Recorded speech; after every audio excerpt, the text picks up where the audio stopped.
Bismillahirrahmanirrahim. Assalamualaikum warahmatullahi wabarakatuh.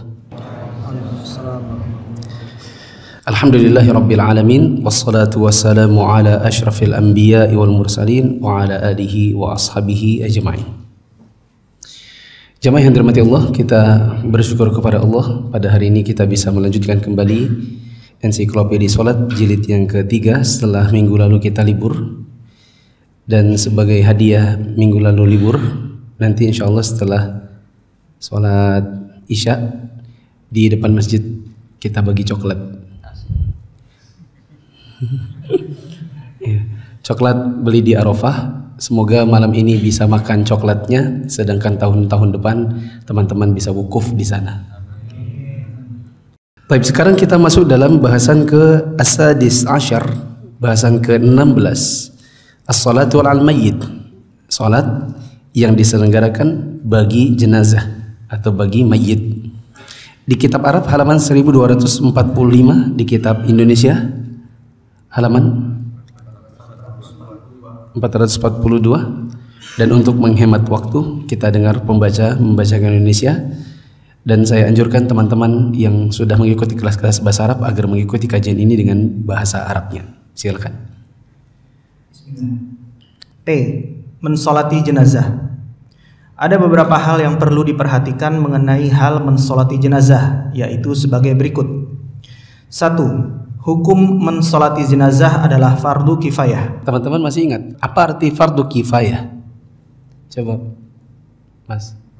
Ya, apabila sudah ada beberapa orang yang cukup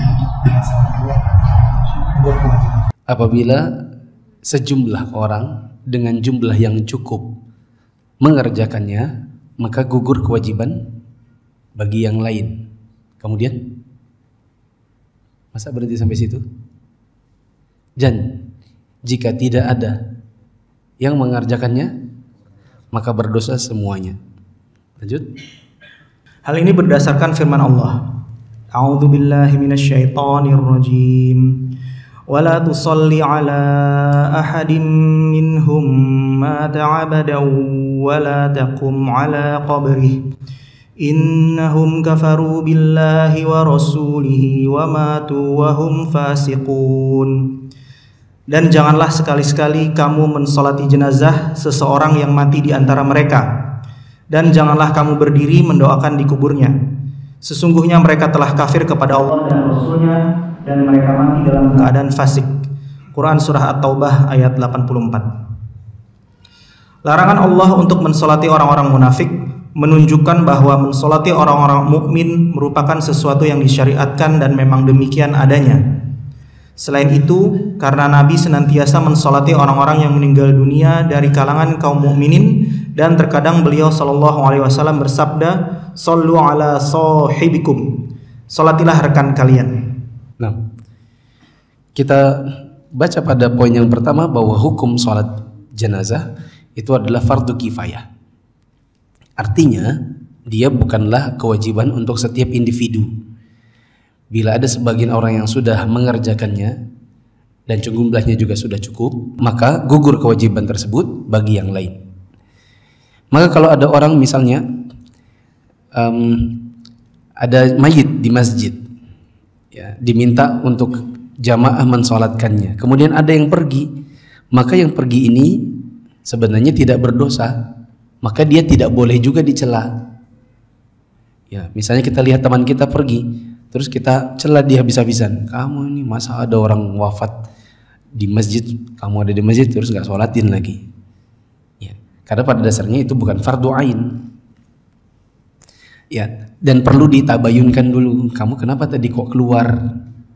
Ya, kebiasaan-kebiasaan tabayun ini yang mungkin mulai luntur dari kita sekarang. Kamu kenapa tadi keluar? Oh ya, aku dipanggil sama mamaku, kata mamaku gini dan gitu. Ini kan urusannya dia. Ya, kalau kita pun mau menasehatinya, maka paling banter nasihatnya paling apa? Ya, tapi sayangnya seandainya kamu tadi ikut sholat, seandainya itu apa yang kamu tuju keluar itu tadi masih bisa dikerjakan nanti-nanti, terus kamu ikut sholat yang itu pulang paling nggak nyampe 5 menit, kamu dapat pahala 1 qiraat. Dapat pahala 1 qirat. Apa itu 1 qirat? Atau apa itu 2 qirat? Yaitu pahala yang kecil dari 2 ini adalah seperti gunung Uhud. Kan sayang. Begitu. Semoga nanti di dalam pembahasan sholat mayit ini kita tanda ya, apakah muncul nanti bahasan ini atau tidak. Teman-teman nanti bisa bertanya, kalau ada orang mau menjamak misalnya zuhur asar karena dia musafir, dia mau jamak, tapi ketika mau jamak asar tiba-tiba ada panggilan misalnya sholatul ala amwat yarhamukumullah seperti di Masjid Nabawi dan Masjidil Haram. Apakah kita dahulukan asarnya ataukah kita dahulukan jenazahnya? Begitu juga ada orang setelah selesai sholat zuhur misalnya mau ba'diyah, mana yang didahulukan, ba'diyahnya ataukah jenazahnya? Ini ada pembahasan secara tersendiri. Nah, tapi saya tidak ingin lanjut terlalu cepat. Siapa tahu nanti akan datang poinnya. Silakan. 2. Keutamaan mensolati jenazah. Allah Azza wa Jalla telah memberikan karunia bagi hamba-hambanya yang mukmin dengan menjanjikan mereka berupa pahala yang besar atas mensolati orang-orang meninggal dari kaum mukminin. Dari Abu Hurairah ia berkata, Nabi SAW bersabda, "Manittaba'a janazata muslimin imanan wahtisaban wa kana ma'ahu hatta yusalla 'alaiha wa yafrugha min dafniha fa innahu yarji'u minal ajri biqiratain kullu qiratin mithlu uhudin wa man shalla 'alaiha thumma raja'a qabla an tudfana fa innahu yarji'u biqiratin." Barang siapa mengiringi jenazah seorang muslim karena keimanan dan mencari pahala, dan ia selalu menyertainya hingga mensolatinya dan selesai dari menguburkannya, maka dia pulang dengan membawa pahala sebesar 2 qirat, dan setiap qirat seperti gunung Uhud. Barang siapa mensolatinya kemudian pulang sebelum jenazah itu dikuburkan, maka dia pulang dengan membawa 1 qirat. Ya. Orang yang ikut sampai sholat saja dapat 1 qirat, yang ikut sampai penguburan dapat 2 qirat. Apa itu 2 qirat? 2 qirat itu pahala sebesar gunung yang di sini disebutkan dua-duanya seperti Uhud, dan ada juga riwayat yang lain yang menyebutkan 2 qirat itu artinya 2 gunung yang kecil dari kedua gunung ini seperti gunung Uhud. Lanjut. Dari Sa'ad bin Abi Waqqas bahwa dia pernah duduk di sisi Abdullah bin Umar. Tiba-tiba muncul Khabbab, salah satu sahabat yang memiliki bilik kecil di masjid. Lalu ia bertanya, Hai Ibnu Umar, tidakkah engkau mendengar apa yang dikatakan Abu Hurairah? Sesungguhnya dia telah mendengar Rasulullah SAW bersabda, Man kharaja ma'a janazatin min baitiha wa shalla 'alaiha thumma tabi'aha hatta tudfana kana lahu qiratani min ajrin kulli qiratin mithlu uhudin wa man shalla 'alaiha thumma raja'a kana lahu minal ajri mithlu uhudin. Barang siapa keluar bersama jenazah dari kediaman orang yang meninggal tersebut lalu mensolatinya kemudian mengiringinya hingga dikuburkan, maka dia akan mendapatkan pahala 2 qirat, dan setiap qirat seperti gunung Uhud. Dan barang siapa mensolatinya kemudian dia langsung pulang, maka dia mendapatkan pahala seperti gunung Uhud. Ya. Ini riwayat yang disebutkan oleh Abu Hurairah. Lalu disinggung riwayat ini oleh Khabbab kepada Abdullah bin Umar yang ketika itu dia tidak mengetahui hal ini, tidak mengetahui atau belum mengetahui riwayat ini, sehingga Ibnu Umar ketika itu hanya sekedar ikut mensolatkan tapi tidak ikut menguburkan. Ya. Terus apa yang dikerjakannya?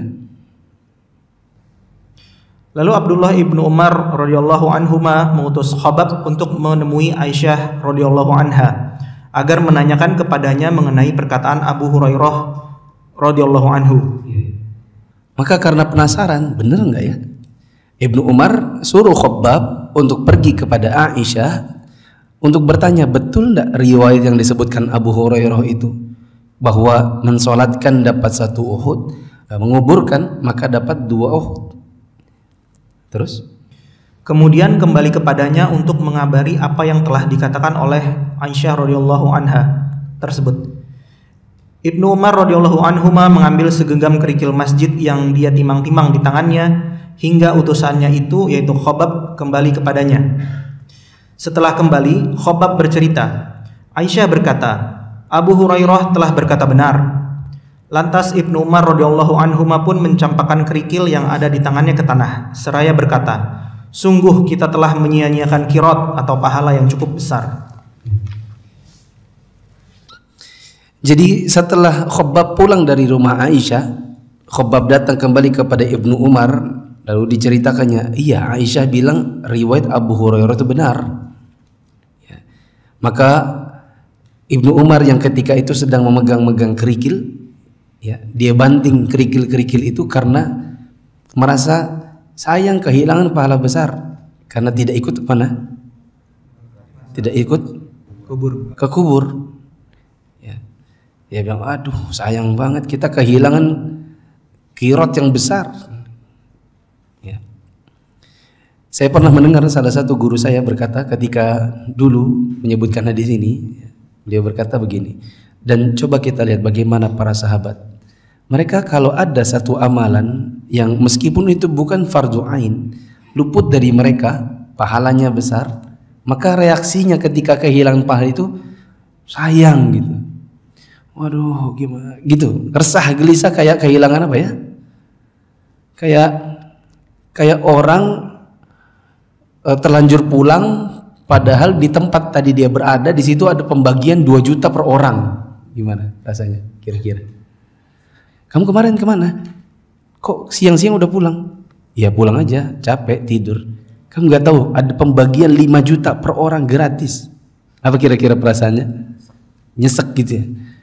Nah itu perasaan sahabat ketika ada sebagian pahala yang terluput karena ibadah itu belum dia ketahui, belum sampai riwayatnya pada dirinya.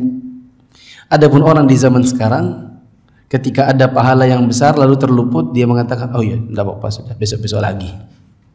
Begitu. Lanjut.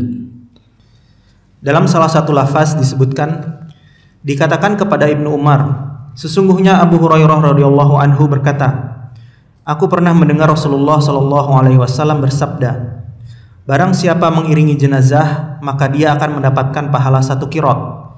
Ibnu Umar berkata, Abu Hurairah telah banyak meriwayatkan hadis kepada kita. Lalu dia pun mengutus seseorang untuk menemui Aisyah radhiyallahu anha dan bertanya kepadanya. Ternyata Aisyah membenarkan Abu Hurairah. Lalu Ibnu Umar berkata, sungguh kita telah menyia-nyiakan qirot atau pahala yang cukup besar. Bukan cukup besar, besar. Di situ apa tulisannya? Oh, itu bukan cukup besar, besar. Kalau skalanya adalah skala Uhud, itu besar. Semoga yang belum pernah lihat Uhud, Allah berikan izin Uhud, lihat Uhud. Ya. Maksudnya nanti umrah atau haji, nanti lihat Uhud besar. Panjangnya doang itu sekitar, ada yang mengatakan 7 kilo, tingginya sekian kilo, lebarnya sekian kilo. Ya, terus lihat bagaimana kata Nabi SAW sebagai perbandingannya. Jangan kalian cela sahabatku. Jika kalian berinfak 1 gunung isinya emas semua, Uhud isinya emas semua, maka pahala kalian tidak bisa menyamai sedekahnya para sahabat meskipun hanya 2 telapak tangan atau bahkan 1 telapak tangan isinya cuma gandum. Saking Nabi ingin menggambarkan betapa besar dan agungnya para sahabat, sampai-sampai sedekah mereka cuma 1 telapak tangan isinya gandum, itu tidak bisa disamai pahalanya dengan 1 gunung Uhud emas semua. Nabi SAW mengatakan, siapapun muslim pelihara anjing yang bukan untuk berburu, bukan untuk menjaga kebun, anjing ini dipelihara bukan untuk berburu, bukan untuk menjaga kebun, maka setiap hari darinya dipotong pahala 2 qirot, 2 gunung.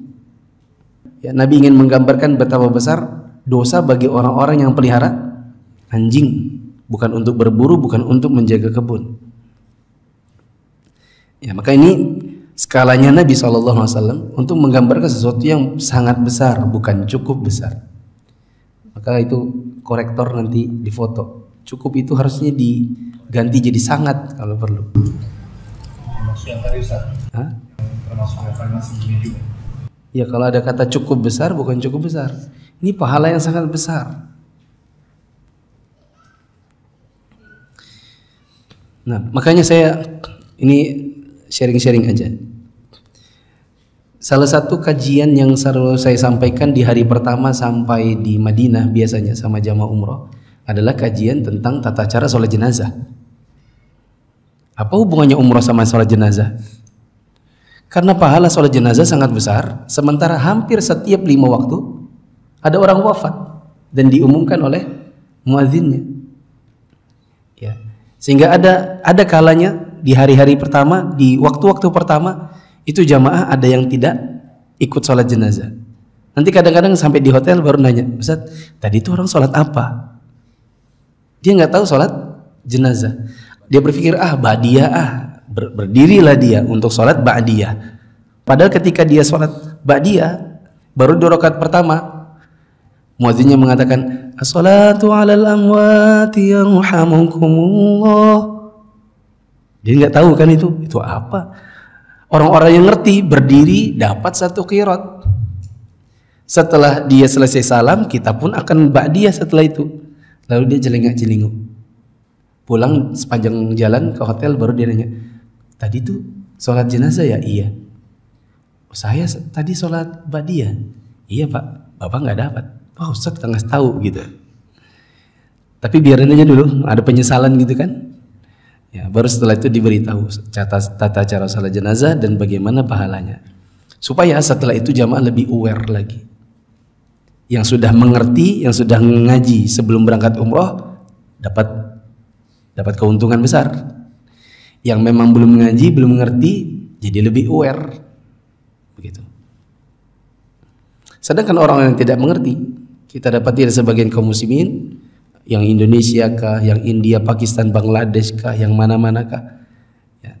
Kadang-kadang mereka ketika habis sholat fardu, mereka langsung ba'diyah. Atau bahkan ada yang belum ba'diyah, dipanggil sholat jenazah malah pergi. Atau sholat ba'diyah, yang harusnya didahulukan apa? Sholat jenazah. Begitu. Lanjut. Guru kami Syekh bin Bas pernah ditanya mengenai orang yang telah mensolati 5 jenazah sekaligus. Apakah untuk setiap jenazahnya dia mendapatkan 1 qirat? Lalu beliau menjawab, kita berharap dia mendapatkan beberapa qirat sesuai dengan jumlah jenazah. Sebagaimana sabda Nabi SAW, man shalla ala janazatin falahu qiratun, wa man tabi'aha hatta tudfana falahu qiratani. Barang siapa mensolati jenazah, maka dia akan mendapatkan pahala 1 qirat. Dan barang siapa mengiringinya hingga dikuburkan, maka dia akan mendapatkan pahala 2 qirat. Saya ajarkan dulu, tidak apa-apa ya, saya ajarkan pembaca dan teman-teman. Mungkin suatu saat jadi pembaca. Kita kalau baca bahasa Arab, maka usahakan kita penggal koma-komanya sesuai dengan maknanya. Misal, man barang siapa, shalla sholat ala janazatin kepada satu orang jenazah, falahu maka baginya qiratun 1 qirat. Wa man tabi'aha siapa yang mengikutinya hatta tudfana sampai dengan dikuburkan, falahu maka untuknya qiratan. Maka yang terbaik adalah baca misalnya gini, man shalla ala janazatin falahu qiratun. Wa man tabi'aha hatta tudfana falahu qiratan. Bukan seperti ini. Man shalla ala janazin falahu qiratun. Wa man tabi'aha hatta tudfana falahu qiratan. Seolah nanti saya membaca Indonesia begini. Barang siapa mensolatkan jenazah maka baginya 1 qirat. Dan barang siapa mengikutinya sampai dengan dikuburkannya maka baginya 2 qirat. Kan lebih enak kalau kita baca Dan barang siapa yang mengikutinya sampai dikuburkan, maka baginya 2 qirat. Bisa dipahami? Lanjut. Juga hadis-hadis yang semakna dengannya, yang kesemuanya menunjukkan bahwa qirat itu dihitung berdasarkan jumlah jenazah. Ini merupakan anugerah, kedermawanan, dan kemuliaan Allah kepada hamba-hambanya. Hanya baginya lah segala puji dan syukur. Tidak ada ilah yang berhak diibadahi kecuali Ia, dan tiada ada Rabb selainnya, dan Dialah yang Maha memberi hidayah. Ya. Di sini ada poin sangat penting, kata Syekh bin Baz, dan demikian yang ditunjukkan oleh hadis-hadis yang ada, bahwa berapa qirat itu dikali lipat jumlah jenazah. Atau dengan kata lain, pahala sholat jenazah berbanding lurus dengan jumlah jenazah. Jadi kalau anggaplah ada bencana alam dan disolatkan di situ 100 orang sekaligus, maka kita dapat 100 qirat. Dan siapa yang mengantarkan sampai dengan penguburan 100 ini, berarti dia dapat 200 qirat. Lanjut. 3. Allah telah memberikan karunia kepada hambanya yang muslim yang telah meninggal dunia dengan disyariatkannya solat di atasnya dan diterimanya syafaat saudara-saudaranya terhadapnya. Hal ini berdasarkan hadis Aisyah radhiyallahu anha. Sepertinya tadi ada paragraf yang belum terbaca ya. Dan demikian pula Syekh bin Baz ditanya tentang hukum safar. Enggak ada. Oh, enggak ada di situ. Oh, di sini ada. Enggak ada di situ ya? Ini faedah penting, teman-teman bisa catat di dekat situ. Kata penulis, wasu'ila Syekhuna Ibnu Bazin rahimahullah an hukmi safari li ajli salati 'ala al-mayyiti faqala rahimahullah la haraja fi dhalik. Syekh bin Baz ditanya tentang hukum safar dalam rangka salat jenazah. Safar dalam rangka salat jenazah. Seperti misalnya ada orang di Samarinda wafat, kemudian kita orang Balikpapan safar hanya untuk mensolatkan jenazah di Samarinda itu. Maka kata beliau, tidak apa-apa, tidak ada masalah. Safar dalam rangka bisa mengikuti sholat jenazah.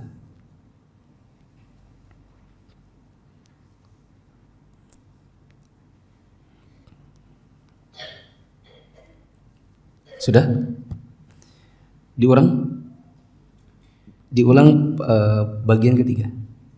3. Allah telah memberikan karunia kepada hambanya yang muslim yang telah meninggal dunia dengan disyariatkannya salat di atasnya dan diterimanya syafaat saudara-saudaranya terhadapnya. Hal ini berdasarkan hadis Aisyah radhiyallahu anha dari Nabi sallallahu alaihi wasallam bahwa beliau bersabda, "Ma min mayyitin yusalli alaihi ummatun minal muslimina yablughuna mi'atan kulluhum yasfa'una lahu illa syufi'u fihi." Tidaklah jenazah yang disolati oleh kaum muslimin yang mencapai 100 orang dan mereka semua memberikan syafaat baginya, melainkan syafaat mereka untuknya akan diterima. Juga berdasarkan hadis Ibnu Abbas radhiyallahu anhuma, ia berkata, aku pernah mendengar Rasulullah sallallahu alaihi wasallam bersabda, "Ma min rajulin muslimin yamutu fayaqumu ala janazatihi arba'una rajulan la yusyrikuna billahi syai'an illa syafa'ahumullahu fihi." Tidaklah seorang laki-laki muslim meninggal dunia lalu 40 orang laki-laki berdiri mensolati jenazahnya dan mereka tidak menyekutukan Allah sedikit pun, melainkan Allah menerima syafaat mereka untuknya. Ya. Ada kemuliaan Allah Ta'ala atau kebaikan Allah kepada kita hambanya yang muslim apabila kita wafat lalu kemudian disolatkan oleh saudara-saudara kita dari kalangan kaum muslimin dan mereka memberikan syafaat untuk kita, maka Allah bisa menerima syafaat tersebut. Tadi disebutkan di riwayat yang kedua, tidaklah seorang muslim wafat kemudian jenazahnya disolatkan 40 orang yang bertauhid, yang tidak melakukan perbuatan syirik, melainkan Allah akan mengabulkan atau menerima syafaat mereka itu. Dan ini juga menjadi keutamaan untuk misalnya tinggal, berkomunitas, sekolah, atau bergaul di masjid, yang di masjid itu ditegakkan sunnah, orang-orang diajarkan tauhid. Coba kalau kita satu kampung, misalnya kampungnya itu orang-orang yang memang ngaji, belajar, ngerti akidah. Ketika kita meninggal lalu kemudian disolatkan oleh orang-orang di kampung yang mereka adalah orang-orang yang tidak melakukan perbuatan syirik, maka ini akan menjadi keberuntungan bagi kita ya, apabila disolatkan oleh 40-an orang. Begitu. Oleh karenanya juga tidak mengapa, kata guru saya Syekh Syastri di salah satu kajian beliau mengatakan tidak mengapa memberikan pengumuman ada orang wafat. Memberikan atau mengumumkan adanya orang wafat itu tidaklah terlarang mutlak. Sudah lewat ya pembahasannya tentang na'i. Itu bukan sesuatu yang dilarang mutlak. Bahkan na'i itu bisa jadi sebuah kebaikan bagi mayit. Karena kalau banyak yang datang, apa yang terjadi? Kalau banyak yang datang, banyak yang sholatkan. Ya, kalau ada 40-an orang bahkan lebih, maka bisa diterima syafaat buat mereka. Begitu. Jadi kita juga jangan terburu-buru ya teman-teman. Saya dapat pengaduan lah gitu. Ya Ustadz, tadi saya nyebarin berita ini wafat, terus ada yang WA jabrik gitu. Katanya ndak usah diumumkan nanti. Apalah gitu ya. Ya, saya bilang ya nggak apa-apa sebenarnya. Nggak ada masalah.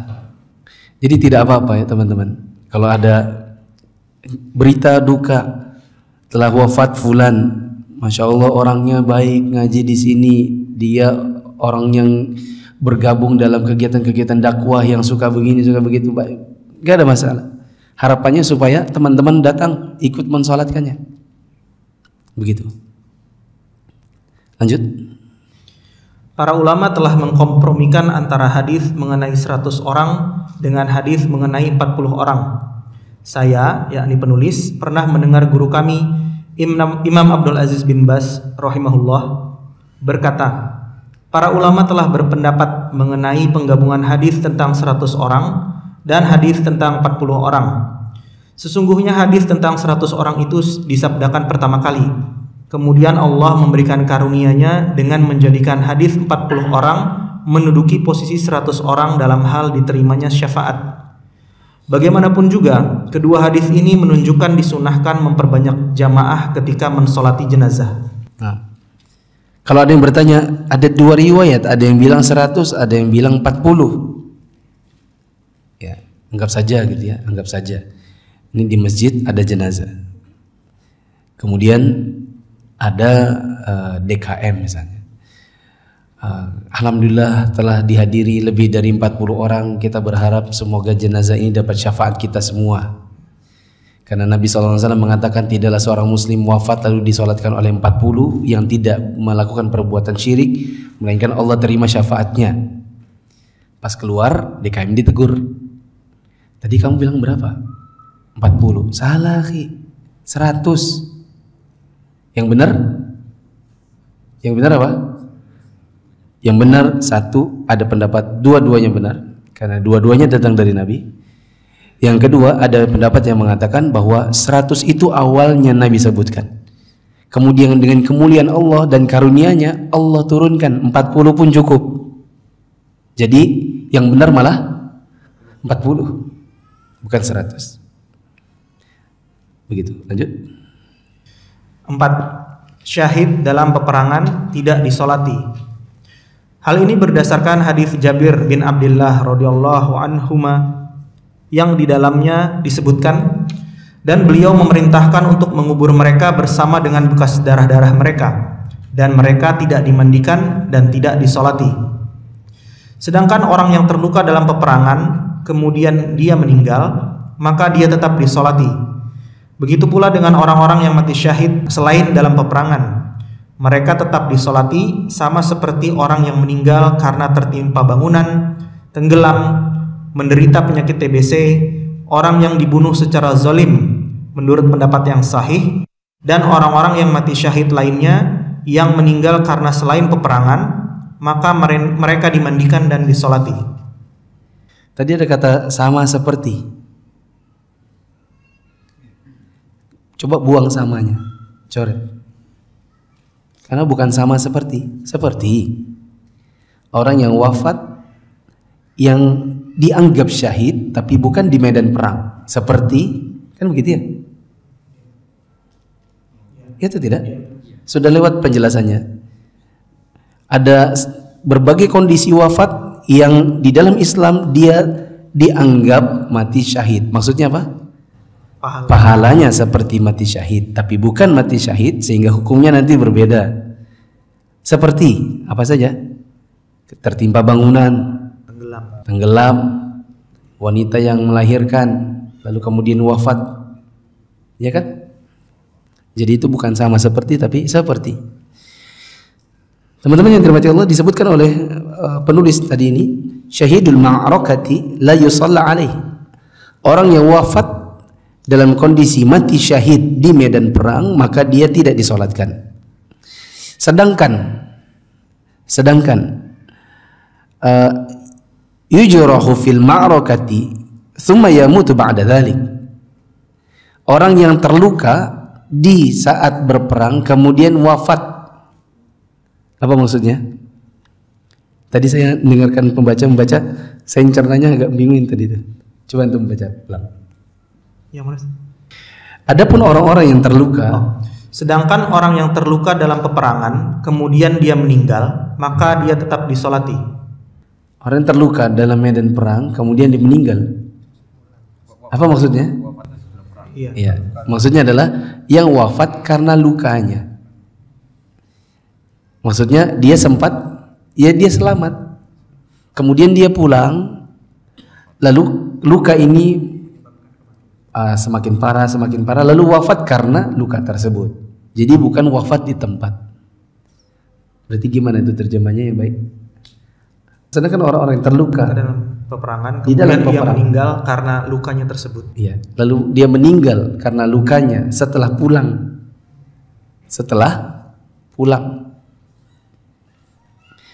Adapun orang yang terluka di medan perang, lalu dia meninggal karena lukanya setelah pulang, maka dia tetap disolatkan. Begitu juga orang-orang yang di dalam Islam wafat seperti orang yang mati syahid, alias membawa pahala seperti orang mati syahid. Contohnya seperti apa tadi? Seperti, coba dibaca. Seperti orang yang meninggal karena tertimpa bangunan, terus tenggelam, menderita penyakit TBC, orang yang dibunuh secara zolim menurut pendapat yang sahih, dan orang-orang yang mati syahid lainnya yang meninggal karena selain peperangan. Yang selain peperangan. Dan ada sekitar 18 kalau saya tidak salah, sudah lewat pembahasannya. Ya, itu semua disolatkan. Semuanya disolatkan. Jadi kalau korban gempa bumi itu tetap disolatkan. Kalau ada yang berkata, enggak usah, kan dia mati syahid. Apa jawabannya? Dia bukan mati syahid di medan perang. Dia ini seperti orang mati syahid, yaitu membawa pahala syahid. Lanjut. 5. Janin yang gugur dari kandungan dan bayi yang meninggal tetap disolati dan kedua orang tuanya didoakan. Berdasarkan hadis yang diriwayatkan oleh Al-Mughirah bin Syu'bah secara marfu, yang di dalamnya disebutkan, wasiqatu yusalla alaihi wa yud'a liwalidayhi bil maghfirati war rahmati.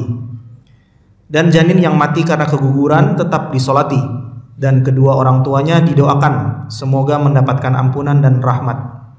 Nah, kalau ada wanita dia keguguran atau anaknya wafat dalam keadaan masih kecil, maka tetap disolatkan. Meskipun kita punya keyakinan anak yang wafat dalam keadaan belum berubah agamanya, maka tempatnya di surga. Bersama siapa dikumpulkan? Bersama Nabi Ibrahim. Sudah lewat hadisnya, 2 kali dibahas. Ya, adapun bacaannya nanti insya Allah semoga datang saat kita mulai membaca bacaan sholat jenazah, Ini baru fikih umumnya. Lanjut. Dalam lafaz yang lain disebutkan watiflu yusalla alaihi, dan jenazah bayi tetap disolati. Anda baru hijrah dan bingung belajar Islam dari mana? Yuk ikut Mia. Mufid Islamic Academy atau MIA adalah sebuah program pembelajaran Islam melalui pembahasan kitab-kitab para ulama yang dibahas secara terstruktur dan berjenjang. Untuk informasi lebih lanjut tentang pendaftaran, teman-teman bisa mengakses di media sosial Mufid TV Official, baik yang ada di Telegram, YouTube, Instagram, maupun di Facebook. Assalamualaikum warahmatullahi wabarakatuh.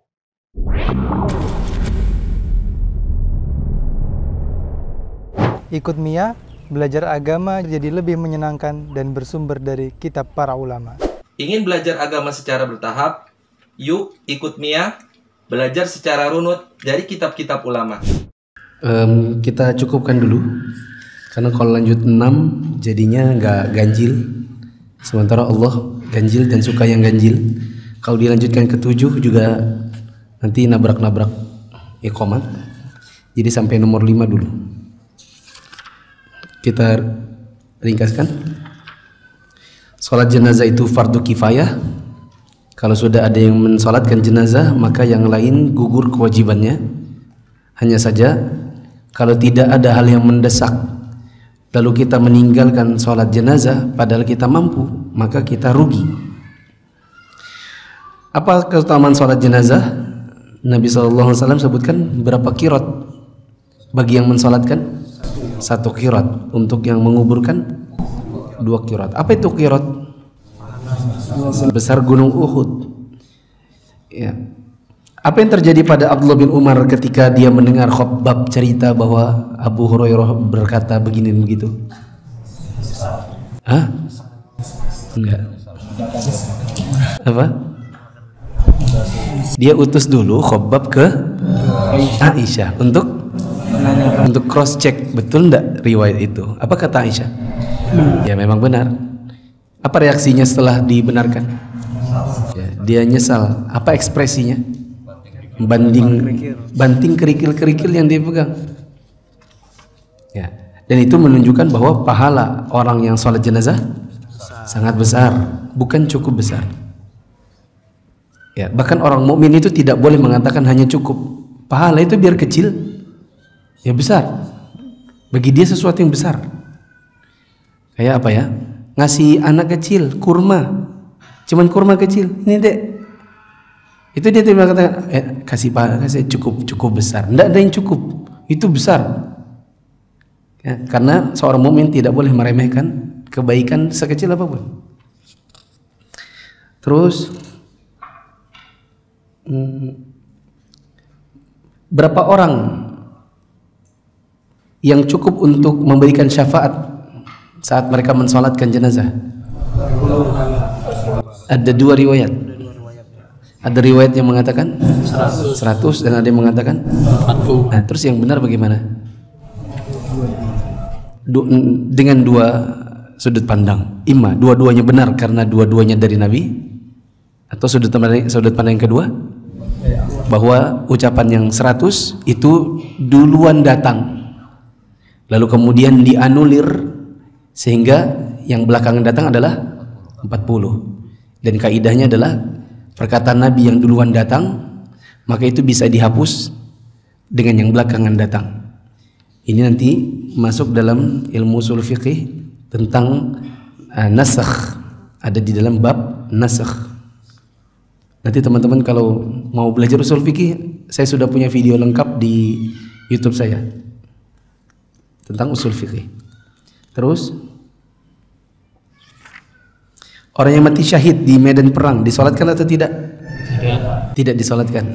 Tapi yang pulang lalu kemudian wafat setelah terluka, maka disolatkan. Begitu juga yang dapat pahala seperti mati syahid tapi tidak dihukumi syahid seperti syahid ma'rakah, syahid peperangan. Janin atau anak kecil yang wafat disolatkan atau tidak? Disolatkan. Ada pertanyaan? Ada pertanyaan? Apakah wajib dalam sholat jenazah meletakkan mayit di depan orang yang menyolatkannya? Apakah wajib dalam sholat jenazah meletakkan mayit di depan orang yang menyolatkannya? Jawabannya, ada kasus di mana Nabi mensolatkan jenazah tapi jenazahnya tidak ada di hadapannya. Jenazahnya siapa? Raja Najasyi. Terus ini pertanyaan yang mirip jawabannya nanti. Bagaimana jika di suatu masjid mengadakan sholat jenazah, jenazahnya di luar kota, bukan dari daerah kita, dan kita juga tidak kenal, apakah wajib menyolatkannya? Maka ini kan mirip ya, pertanyaan ini cuman beda sudut pandangannya tapi intinya sama. Kalau yang satu nanya, apakah wajib sholat jenazah mayitnya di depan? Jawabannya enggak. Terus di sini, bagaimana kalau ada sholat yang jenazahnya itu enggak di depan? Wajibkah disolatkan? Nah, maka jawabannya untuk menggabungkan dua pertanyaan ini adalah nanti sabar dulu. Insya Allah datang sholat goib. Nanti akan ada babnya. Kalau saya bahas sekarang nanti jadi panjang. Ya, sabar dulu, nanti insya Allah akan ada bab tentang sholat jenazah goib, yaitu jenazahnya tidak ada di tempat. Kalau tidak sabar juga baca, ya, tidak sabar saya ya udah baca, nanti insya Allah dapat. Ada pertanyaan? Ada pertanyaan? Assalamualaikum warahmatullahi wabarakatuh. Jika kita mensolat jenazah, apakah sebaiknya jenazahnya sebelah kanan atau kiri? Ini juga kecepatan, nggak sabar juga ya. Nanti ketika mulai membahas tentang tata cara sholat jenazahnya, akan ada tentang posisi jenazahnya ditaruh di mana. Kalau perempuan kita berdirinya di mana, kalau laki-laki berdirinya di mana. Bolehkah dia disemayamkan di depannya orang sholat, ataukah dia harus di belakang, ataukah tidak boleh dulu dimasukkan ke masjid. Nanti insya Allah akan ada. Kalau Mas Agung tetap tidak sabar, baca. Di sini ada. Akhirnya nabrak juga ya. Ini kalau misalnya ada suatu musibah terus yang meninggal misalnya sampai ratusan orang begitu, langsung disolatkan sekaligus, pahalanya itu dihitung per jenazah atau gimana? Iya, tadi sudah saya kasih contoh. Misalnya ada bencana alam yang meninggal 100, kemudian disolatkan 100, maka kita dapatkan pahala 100 orang, karena pahala sholat jenazah berbanding lurus dengan jumlah jenazah. Sholatkannya cukup. Iya, meskipun jenazah ini 100-100-nya itu satu kali sekali sholat gitu. Mungkin yang ditanyakan 100 orang ini satu-satu, ataukah bisa 100 langsung sekali? Bisa. Ini juga kecepatan dan tidak sabar. Nanti insya Allah ada. Ini pertanyaan 2 bulan yang lalu, Ustaz, cuma baru mau berani nanya. Pertanyaan saya, apakah orang tua misalnya kan punya anak, tapi dikasih takdir anaknya itu cacat mental, cacat lah, itu apakah dapat pahala seperti orang yang ditinggal mati anaknya sebelum akil balik? Dapat syafaat dia surga nanti anaknya untuk narik orang tuanya? Wallahu alam, sepertinya tidak sama antara yang anaknya memang wafat dengan anaknya cacat. Yang lain cacat mental. Ya, tidak sama. Yang ada dalilnya adalah yang wafat, dan wafat tidak sama dengan cacat. Tapi apakah kemudian merawat anak yang cacat tidak ada pahalanya? Tidak juga. Saya cuma mengatakan tidak sama. Tetapi merawat yang cacat juga ada pahalanya apabila orang tua itu bersabar. Cukup ya. Terakhir di sini tadi.